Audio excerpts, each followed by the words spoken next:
Hello, hello, and welcome once again. J76NY here, and we are back at it as the Confederates in Grand Tactician Civil War.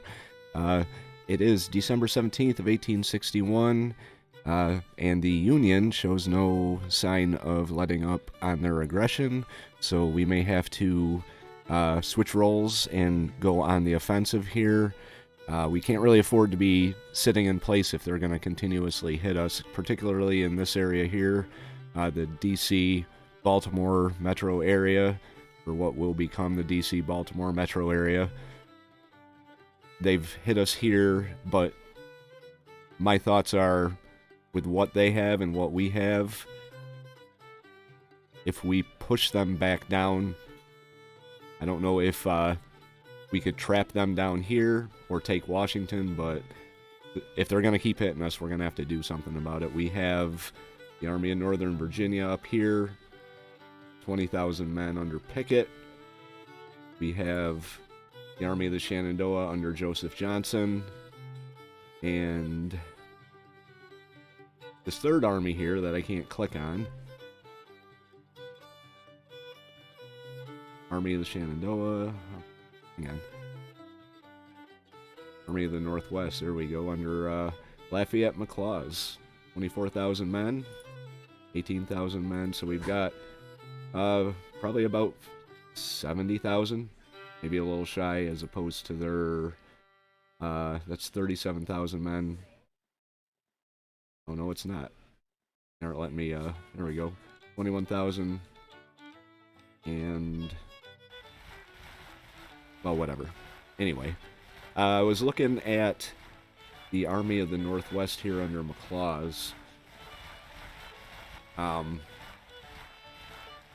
One of my brigade commanders, Ambrose Hill, is wounded.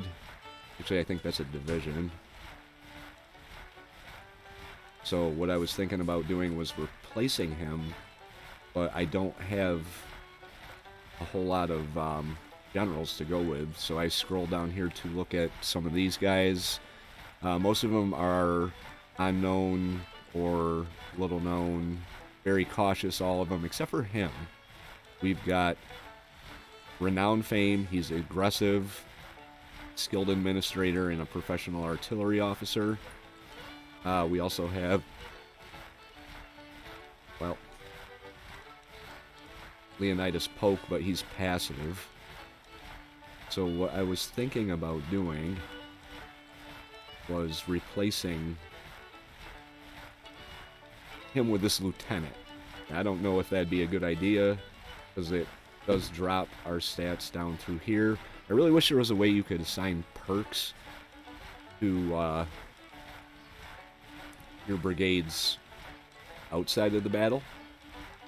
If anyone knows of a way to do that, go ahead and let me know.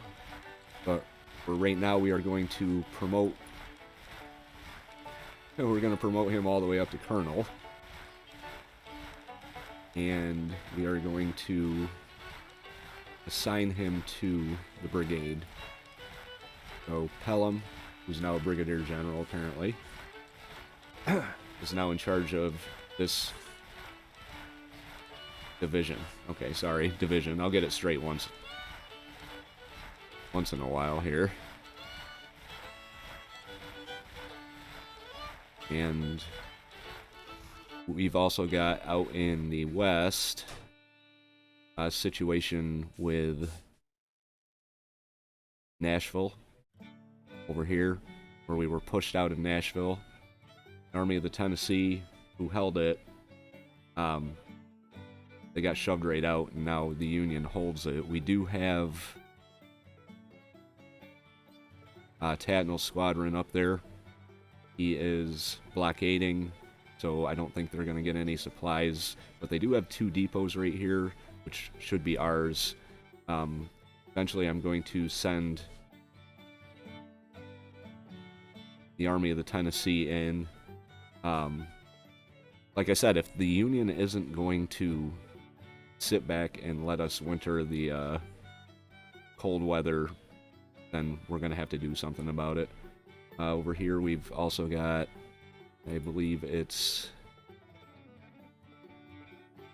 We got the Army of Georgia right here. They're very small. And the Army of Western Louisiana down here with 8,000. We could send them up and have them link up. That'll give us some more men there. Army of Northern Virginia for Pickett is up here. He's ready to go. He wants to fight. So Army of the Potomac is hanging out in the Cumberland area. We did take Cumberland. They've got 21,000 men. We could see what we can do about beefing them up a little bit. They do have an infantry brigade coming. But we're going to have to add more men. In terms of our Navy, excuse me, we have assembled the North Carolina Squadron with 9 ships and 65 guns. James River Squadron's just kind of sitting there. Once again, if anyone knows how to combine fleets,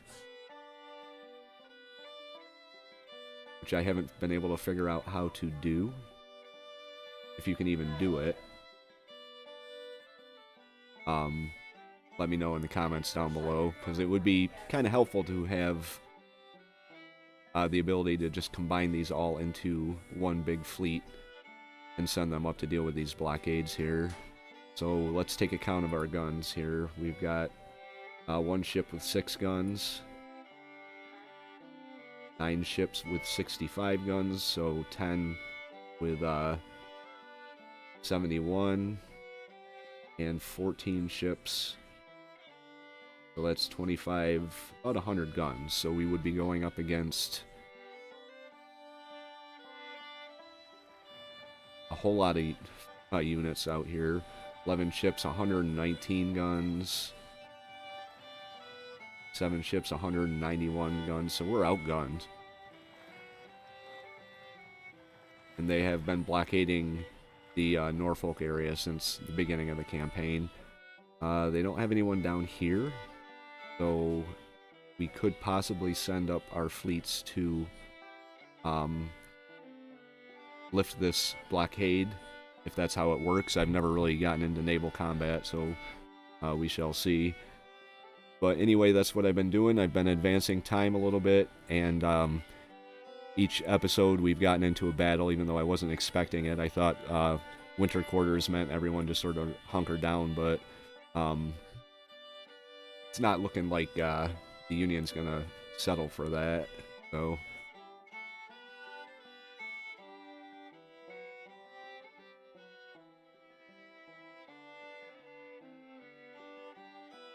I do want to go through my army, and some of these division commanders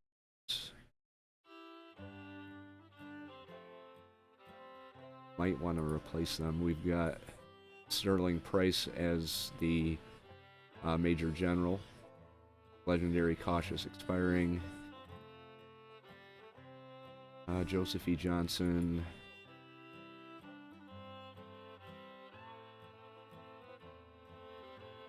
He's passive, inspiring. Master of Mystification, so nobody really knows what he's going to be doing.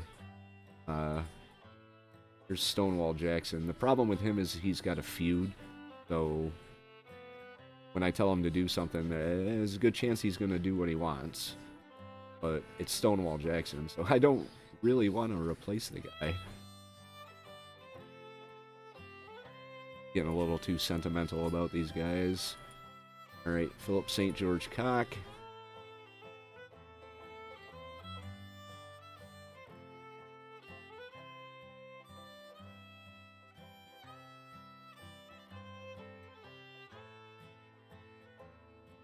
Army of Tennessee, Zollicoffer, he got pushed out.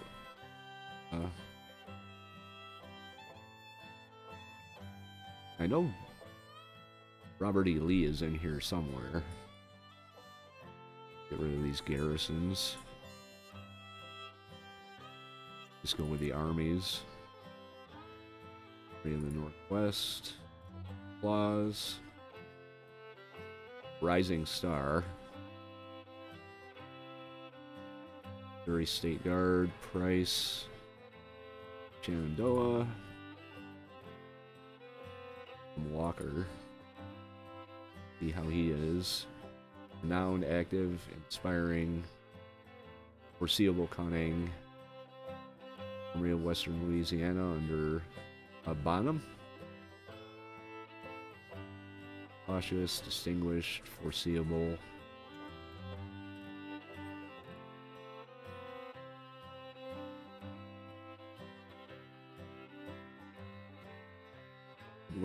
Edmund Kirby Smith. Legendary. So I think if I were to replace an Army commander, Army of Western Louisiana, possibly with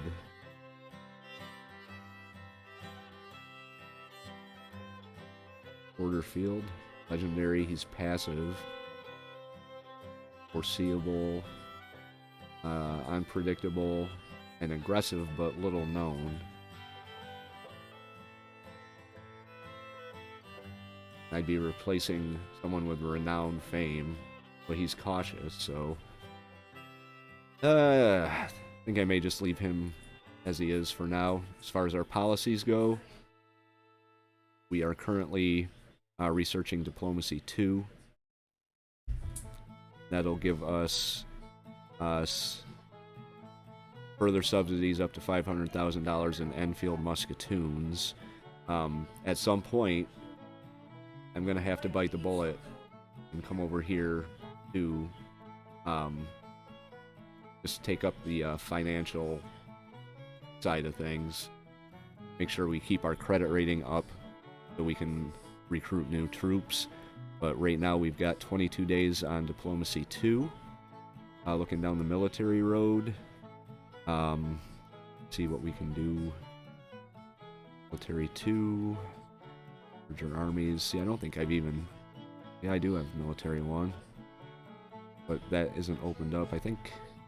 What do I have to do to open that up?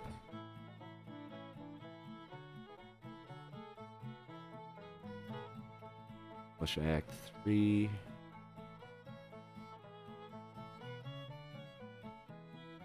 Oh, we can take another look at that when it's time. So I'm going to go ahead and advance time. If anything exciting happens or I make any pertinent decisions, I will unpause the recording and let you see it. Alright, so I went ahead and recruited 3 new infantry brigades and a battalion of artillery. 35 days, 28, 29, and 17 days they will be with the Army of the Tennessee out here. What am I going to do? Missouri State Guard, they are moving.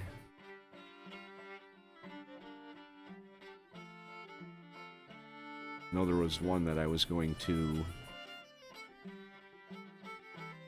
combine here. Find them.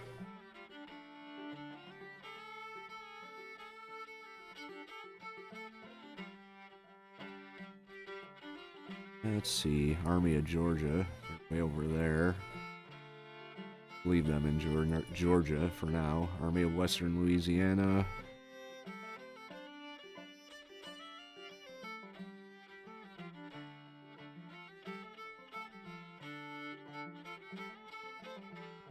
Alright, so I can combine them with the Army of...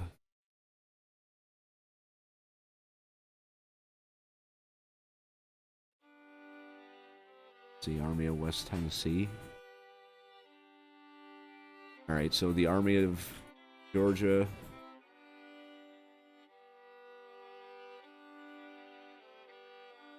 Army of Western Louisiana will combine with the Army of West Tennessee.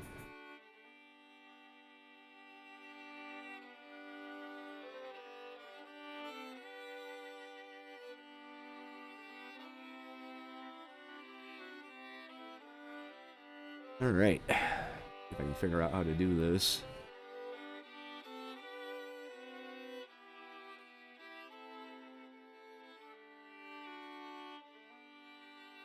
Alright, well, I will get back to you and show you the results. Alright, so it wouldn't let me combine those two units. I tried and wouldn't work, so I went ahead and I recruited 2, 3, 4 new infantry brigades for Joseph E. Johnston, and a artillery battalion under Lawton, and Weigelman's division gets another artillery battalion. 31 days, so in less than a month everyone will be assembled. Kind of hoping that the Union just sort of hangs low until then. We are, right now, doesn't look like they're doing anything, so they've retreated all the way down here. Now, if we did move, we could potentially pin them in. I'm almost thinking that might not be a bad idea. See, I don't know what would be involved in sieging Washington. I don't think it would be a very good idea to do it in the winter, but I also don't want to just sit back and keep getting hit. So, alright, Zollicoffer is not doing too bad over here with his 24,000 men. I did 11 days. So once all these guys get assembled, I'm probably going to move them back over here and hopefully link them up with the Army of West Tennessee. I don't think I have anyone at just one artillery battalion here. Probably going to add a few more infantry brigades. Oh, did I say 6,000 volunteers in Maryland? Maryland. Oh, yeah. Look at that. 6,000 volunteers in Maryland. We are about to click over into the new year. So I am going to pause this. It's already paused. We are going to add infantry from Mississippi.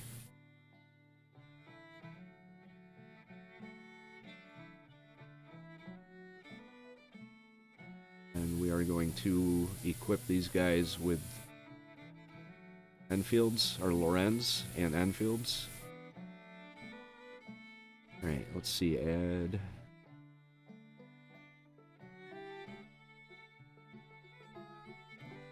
We can do more infantry battalions, 1,500.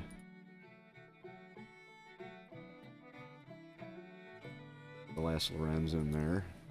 Our credit rating did go from AA to BBB minus, so that's something we're going to have to keep an eye on. One more unit for you. 1,500. Who do we want to pull from? Used everyone we could for the infantry.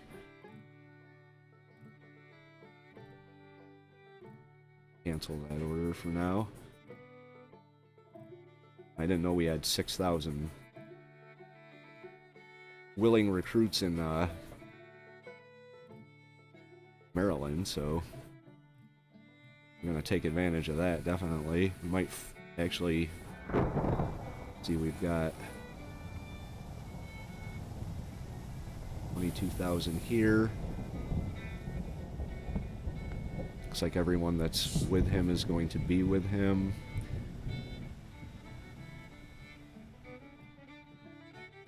Northern Virginia. Pretty decent force. I do have one brigade of cavalry. So maybe Pickett should be fleshed out a little bit.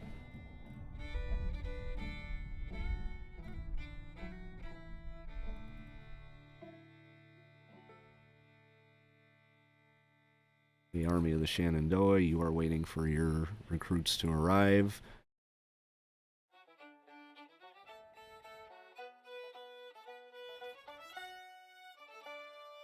Okay, they don't look like they're moving, so Okay, Army of the Northwest. Add some to you out of Maryland.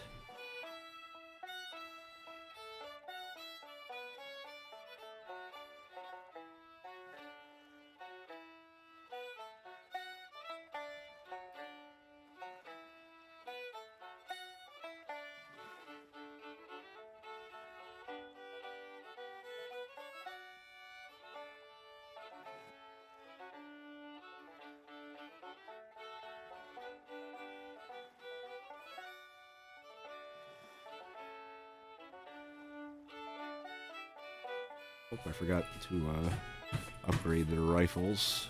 That last one. See if we can do it now. Alright, let's... Gonna have to go with the Springfields for these guys.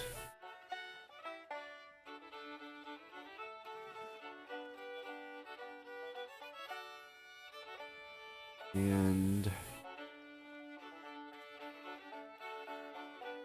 more infantry battalion.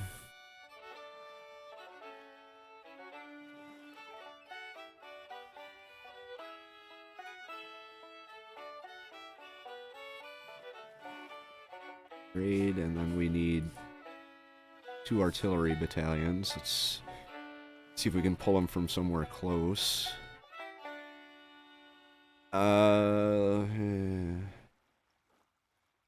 Tennessee.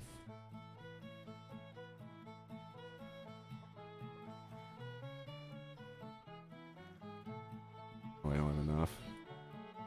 180. We can upgrade them. I think I used everything. Nope.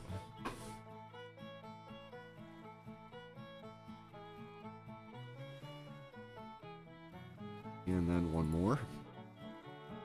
We can pull them from South Carolina. Alright guys, I'm going to cut the episode right there. It's kind of a procedural episode, but right after this, I paused the recording and immediately got hit with a notification that we were in an engagement. It's the Battle of Baltimore. It is a very sizable battle, and it is complete with an audio issue where it sounded like I was sitting next to Niagara Falls the whole time. If you are interested in watching that battle and you haven't subscribed yet, hit the subscribe button and you can see the Battle of Baltimore. If you have any thoughts or advice, leave them in the comment section below. If you liked this kind of boring procedural episode, hit the like button. It'll help my channel out a little bit, and we will see you for the Battle of Baltimore. J76NY saying thank you very much for watching, and have yourself a very good night.